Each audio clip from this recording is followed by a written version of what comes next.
Welcome to the TomorrowZone Catalyst Podcast. This episode is part of a special series called From Spark to Shift. We're looking at how smart leaders are navigating AI adoption. In each episode, we're going to talk with visionary leaders about bold moves, real stories, and the shift from AI talk to traction. Each guest is at a different point in their AI journey, and all of them are doing more than just exploring AI or talking about AI. They're leading the charge, making awesome happen. From personal productivity to team empowerment to company leadership, they're transforming potential into progress. So if you're ready to step away from day to day into an exploration of what's possible and turning possibilities into reality, you're in the right place. Let's get to it. Today's guest is Katie Thompson of Siemens Financial Services. She is a dynamic leader driving innovation at the intersection of sales enablement, syndications, and digital product strategy. So it sounds like there's never a dull moment in Katie's world. Very accurate. She's been an active voice in shaping the future of our industry through her involvement in the Equipment Leasing and Finance Association's Innovation Advisory Council, the 2024 Industry Future Council, and more. Whether she's managing strategic sales projects or pioneering small ticket digital solutions, she's always focused on making transformation practical, scalable, and real. And I love that. And she's also a fine Minnesotan. You betcha. So we were just recently at lunch together and we were geeking out a little bit. Of course, the talk turned to AI. And I said, oh my gosh, Katie, you've got to get on our show. This is her second appearance. And Katie, I just want to welcome you back to the show. Thank you, Deb. I'm so happy to be back. So we had planned to just kind of have fun geeking out on AI, exploring our curiosity together. But I was, right before you joined, I was just kind of going back through the Wayback Machine and my emails because I was curious, like, when did we meet? How did this all start? And so we first started talking early in 2022 because you got out of your comfort zone and out of the blue, you reached out. And I'm so glad you did. I do. That led to us being able to collaborate together as a part of the Innovation Council. And it's been such a joy because I was looking back at all the things that we've done together. And I don't know if you recall, but we've collaborated on magazine articles for the industry, podcast episodes, innovation roundtables that we've delivered virtually. And then you were pivotal in helping to deliver a session on AI for ELFA's annual convention on using AI and advanced technologies for fraud prevention. And you weren't even at the event. You played such a key role in that. And that was one of the sessions that people were really talking about after the fact. So, I just wanted to give you kudos for all of that. And I just appreciate all of the times that we've gotten to collaborate thus far. Yeah. It's good to hear. You're right. I mean, looking back, right, to actually reflect on that. So I appreciate that you took the time because we have done a lot. And I think we've had a lot of fun along the way. Like, I love seeing you at events in person. And you're right, we're pretty lucky to be close by. Yeah, it's just such a blessing. So, all right, well, let's geek out a bit. So I'm curious, what sparked your AI journey? Yeah. So I'm going to be totally honest here. I was not an early adopter. So I love that this series focuses on kind of where everyone's at. But I will say I've kind of taken it under my wing and it's just grown and blossomed, which has been kind of cool. So what kind of sparked my own journey was we had it at work and we dabbled a little bit and I knew it was coming. We kept talking about the future, right? Well, I think my personal life pushed me along a little bit more. So I have an Aura Ring, for example. I now have a bird feeder with a video camera, and all of these things started using AI, right? So it was everywhere all of a sudden. It would be a fun little bit here or thinking about it. And all of a sudden I was like, okay, that kind of nudged me into where I realized, okay, it's not just cool, but maybe there's some actual use cases here. And I started playing around. But I will tell you, it was like, what haircut should my kid get is where I started. Oh my gosh. I know. Because, kids are nervous. So she's like, what does that look like? I'm like, well, here, snap a picture and I can show you. Things like that. But there was also a kind of a moment this summer too. We were at dinner and I saw this crazy ad come up on Instagram. It was an inflatable yacht and clearly AI. You cannot have an inflatable yacht. You would topple over. It doesn't make sense. We live next to the big lake here, right? Like it's not going to happen. Well, my partner and I, we're laughing about it. Makes no sense. We're like, okay, which tool's better? So I'm pretty loyal on my personal phone to ChatGPT. He's loyal to Gemini, and we had a competition. So it would be, okay, who can recreate this the best? Who won? Add a walleye, have a party, like make this the best yacht ever. And I think from there, again, it was just kind of, it was showing up, but I realized, okay, this can actually do something cool. So I promise I leaned over on the professional side and really started adding it into my day-to-day life, which has been neat. That was such a cool way to start, though. I mean, I think that there's a big lesson there that even if you're hesitant to start using this in your professional life, there are so many ways that you can find to use it in your personal life. And you might already be using it and just not realizing it. So that's 100%. Pretty fun. Yeah. Well, and I just wanted to double click on that little contest you had between ChatGPT and Gemini. Yep. So which one was able to create the best walleye? That's funny. I feel like Gemini hit it in the beginning, but as we kept getting more detailed and what we wanted the output to be, I feel like ChatGPT won. That was so fun. Yeah, it was. Also, I think you get nerd points in your house just for like thinking of that. For doing it. I know. So you talked a little bit about where you started from a personal standpoint in your AI journey, but then, when it shifted into professional, where did you start and what did you learn from starting there? Very good question. So I'd say once we had it readily available to us, it was easy to start playing around. So I used it more as a brainstorming tool. So I haven't written code since college, right? I haven't done some of that work behind the scenes. And I'd be like, I know how to do this. I need some help. Or I think we talked at lunch. I was like, I broke this pivot table. I must be able to figure it out. It would be kind of things like that. And so I realized it was more than just helping with emails or an agenda or transcribing, which are incredibly useful, don't get me wrong. But I realized it was kind of there that I could start dabbling and playing and even write scripts for things, which was kind of cool, right? I want to bring this process to life. Help me. I use these systems. Give me ideas. So kind of filling in gaps that maybe would have taken me longer or additional conversations. It's almost like having another teammate to... It is. Yeah. It is. And I found it was super fun. Like there are ways to help other people. So like I'd save prompts, right, to repurpose. I'd just take a screenshot and stuff like that. So I think there are a lot of cool things that people don't realize that are out there. Oh my gosh. Yeah, the sky's the limit. But one thing that you mentioned, and we're talking about a professional environment, and you use the word play, which seems counterintuitive for some. Can you say more about the power of play in your journey? I think it's all, to me, like a big playground with AI, because again, you're keeping it right within that model or that platform or that tool that you're using, and the sky's the limit. So I love playing around with prompts. We talked about that, but even settings and behind the scenes and which model you want to use, I feel like the sky's the limit. So I might give it a little tiny parameters, or I might say, what am I missing, right? What's next? What else could I do?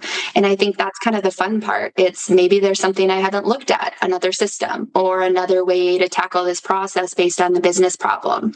So I think it's also helped me become a better writer, which I know kind of back to soft skills, right? If we're talking about innovation here, but in those ways, like there is critical thinking happening on, I feel like, the human side as well, to be able to use it well. Well, and that actually, so I love that you went there. Magical segue. I'm curious, if you reflect on your journey, what shift in your thinking or leadership helped you to gain traction in using AI? It's funny you said another teammate, because I was thinking about this today. And I think the shift for me was, okay, it's not an assistant anymore. It's a consultant. That to me was kind of like the big aha moment, because I feel like there's so much you can do. So, and I know we talked about this at lunch too, but AI is built to be a people pleaser. It's trying to be nice, right? It's trying to say yes and make you feel good. So now my latest thing is really flipping the script. Like, tell me what I'm doing wrong or missing, or make me tell you why this is a good idea. Because a lot of what I'm doing is proposing these ideas to other people. So I need to see kind of like the holes, right, before I get to that stage. So I think it's really helped maybe be a catalyst for being even more prepared in some of those scenarios and making me more confident in making better decisions. Awesome. Oh my gosh. Okay. So I just was doing another episode for this series with another leader, completely different scenario, circumstance, Yeah. context, and confidence was one of the things that came out of that conversation as well. So how does AI boost your confidence? Think in ways where I can tackle things from all sides and really have kind of that extra, I'm going to call it person to lean on, right? Maybe I'd call a boss or a trusted advisor in a certain scenario and be like, I want to run this past you. How does this stick? But I can do that myself now, which is kind of cool, right?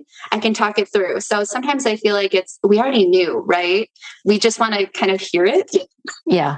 And I feel like that's one way where it gives me confidence. But then in another way too, it's like, I also feel like I can be more creative and think outside the box and be able to vet it out myself. That's actually one of my favorite uses. Yeah. For AI is to stretch my own thinking. I always start with my ideas, but it's so fun to see how they can morph and change when you bring in that new perspective. And the cool thing about AI is that it's a human simulator and I can make it simulate any persona. Yep. To challenge that thinking. Yep. I love that. And you can save it or go back, which for me is huge too, because I'm a note taker. I know we've talked about that before too. So for me to go back and think about it or switch directions, or maybe like you just said, roll. Like, okay, now think about this from the customer's perspective based on this, right? Yeah. That's super important for customer journey tied in back if I'm thinking of process on, earlier in the process. Well, and even, on that note, one of the things that's been really fun as a use of AI is to use it for testing ideas against customer personas. Yeah. So then having AI behave as the customer and react to an idea that you have. And so it kind of speeds up that testing before you even launch something. So it's a really great way to really vet ideas in, faster. I think so too. And it's cool because you get to see it, I'm going to say on paper, right? But in front of you, it feels more real in that way. Yeah, that was one of the other things that continues to come up is just how fast we can go from imagination to something tangible. Like even if it's a crappy first draft or a prototype of something, to get from an inkling in your head to something tangible that you can play with. Like the distance between those two things has just collapsed. Totally. The product development, especially the beginning phase, is so different from how my team operates now. We can take something, right, with a little bit of information and start building right away, which is incredible. It's something before where I'd really have to block off time, probably an hour or two. And now in, let's say, half an hour, I can have something to at least help with a mini business case. And I can be that much more prepared going into initial conversations. Yeah, which again is another confidence booster. Oh, yeah. I'm curious, like, how has this impacted your career or your growth as a leader? I think it makes me a lot more effective. And I say that word just because I think it's time, but I think it's also some of these other skills. Because again, I know some people worry like robots are taking over the world or we're losing some of our brain power, but I think it's all about like your mindset going into this, right? Use it as a tool. You can't rely on it. And I think that's one of the important pieces because I don't ever want to lose my authenticity or I guess how I approach things, but maybe you can boost it or start looking at it in a different way. I love the idea of boosting authenticity. What does authenticity mean to you? I think it's staying true to ourselves and having kind of that North Star, right? And there might be a few deviations along the way or cool things that distract you, but you always know who you are and where you're going. And I think that applies in both our personal lives and our professional lives. And to me, again, it's what can help me get there. And this, again, I feel like is another tool in the toolkit. Wow, that is such a cool angle.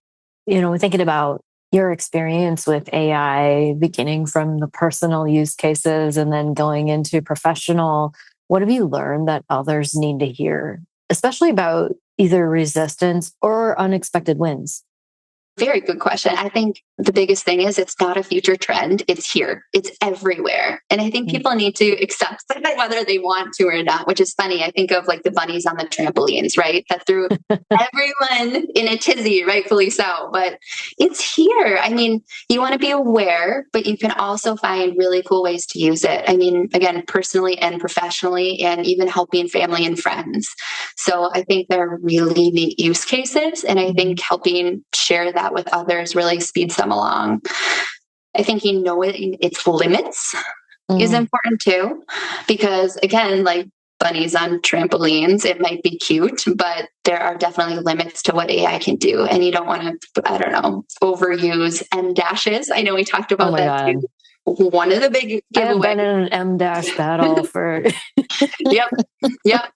Love hate over here too, but even sentence structure. So I think that's where I get back into authenticity. I still think it's really important for people to have their own voices. So everyone's going to find their own way and find their own balance, but you should probably look it over and make sure it still sounds like yourself. Yes. Yeah. Well, so have you found a solution yet to the battle of the M dash or the emoji? No, I mean, you can tell it to not use it, but again, it's going to find other ways. Right? Like if you tell it, so this actually has been happening since the 5.0 model for ChatGPT, and it's worse because I used to be able to get it to behave for a whole session, and now it's question by question. Oh, really? I have to like continually tell it because it will revert back its behavior even within the same session. And then I'm like, I told you not to use an M dash, and why did you do it? And then I wanted to explain itself, and then it's like, oh, I'm sorry. And then, and like, be good and follow directions. Yeah. And so it's becoming like this, it's becoming a coworker that I don't trust completely. Yeah. But it's still useful. and then it behaves more human-like, right? Where we have to redirect.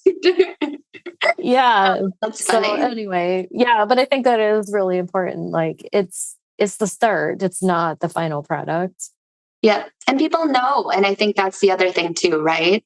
And I love when you said earlier, it starts with your own idea. And we talked about boosting it, but it still should be your voice. And so again, everyone's balance might be a little bit different, but I think that's something I've been really sensitive to. Yeah. So what are some things that you do to ensure that it is your voice, but still get the acceleration and efficiency out of the tool? Easy things, even agenda, I might ask it to help with a portion of it and not the whole thing, or organize it. And maybe I'll type it out a little differently, but I'd say not leaning on it completely. And then making sure to edit things. So I always reread what I'm going to send out. I still need this to be myself. Would I say that? No, then change it. But it's funny, I live by a thesaurus. I have my whole life, right? Like that's one of the tabs I have open half the time. In that way, again, it saved me a lot of time. Oh, yeah. And also, I'm going to give you nerd points for that. I got lots of nerd points. I feel like thesaurus girl. Yep. I love that about you. So how are you thinking about what's next for AI, for your team, but also the industry? Yeah, I think a lot of it kind of comes back to finding the right tools. There's so many use cases and there's so many tools and applications right now. I think when I talk about maybe where I can help and where my team can help, it's finding the right ones and focusing on them, and then getting them into the hands of the people that can best use them. So my focus a lot is our sales team here, but obviously when you're talking about industry too, it's also sharing what's working. I think we have so many people that can do things. You give them the right tools, that we just need to better kind of work with each other on that. And we can't get distracted or maybe stuck in some of these silos on these different either models or tools that we have. Yeah. And there are a lot of tools. So I've been tracking this website since I think 2018. It's called There's an AI for That. Oh my goodness. So when I first started using AI in 2016, I was always asking, is there an AI for that? Is there an AI for that? And you used to be able to fit all of the companies that were developing AI applications on a market map, like on a single slide. Well, now it's a website, and there are 40,981 AI tools as of today. Oh gosh. How does one keep up? You can't. Yeah. So that's where it's like, I was going to ask, there are so many tools, and you mentioned that it's important that we don't get distracted. So have you found ways to combat the distractive nature of so much change happening so fast and so many possibilities? A little bit. And I'll be honest, if we're talking about AI here, one of the best use cases I found is, can I use this system to do what I'm asking to do? Do you really need a different system, or is there an easy way to bridge the gap? Because some of these are cool and shiny, but are they really what you need? Yeah. And I think that's the part you have to see through. So it's almost, I found some of these bots are writing the right script in the beginning is almost your best bet, right? Yeah. Yeah. Well, I think it kind of goes back to a key question. One of the things that, we always start with, like, what is the problem that we need to solve? And why is that a problem? And why do we want to solve it? Is AI a part of the solution? Why? And is it really going to add value? And so we often go back to, what can we do with what we already have? Can we still solve it that way? Because not everything needs AI on it. But also, when it comes to personal productivity, at least in our team, one of the things we say is always invite AI to the table. That's the only way we find out what it can do. So I think there's always a balance when it comes to personal productivity versus like a professional workflow type use case, and we're always balancing tool and problem first kind of thinking. I think that's awesome. And I really love that perspective. And I think too, even processes, well, okay, if we do lean on people, we can still have AI draft the process or listen to us. There's still a way, right, to make it better. Yeah. And maybe that's just the output and making it quicker, but there's still a place or a seat at the table, like you said. Yeah. And I think the art is figuring out where that is. So, okay, can you believe it? We're already to the lightning round part of this. I'm flu today. Yeah. So, okay, fill in the blank. AI is only as powerful as blank. Human using it. Oh, that's awesome. All right. What's one word that describes your AI journey? Exploration. That's a good one. And what do you wish someone had told you at the beginning? It's okay to not get it or not understand right away. I'd say start small and play around. Oh, I love that. Like Google. Yeah. Love it. Katie, thank you so much for joining me again to share your insights. This was awesome. Thank you.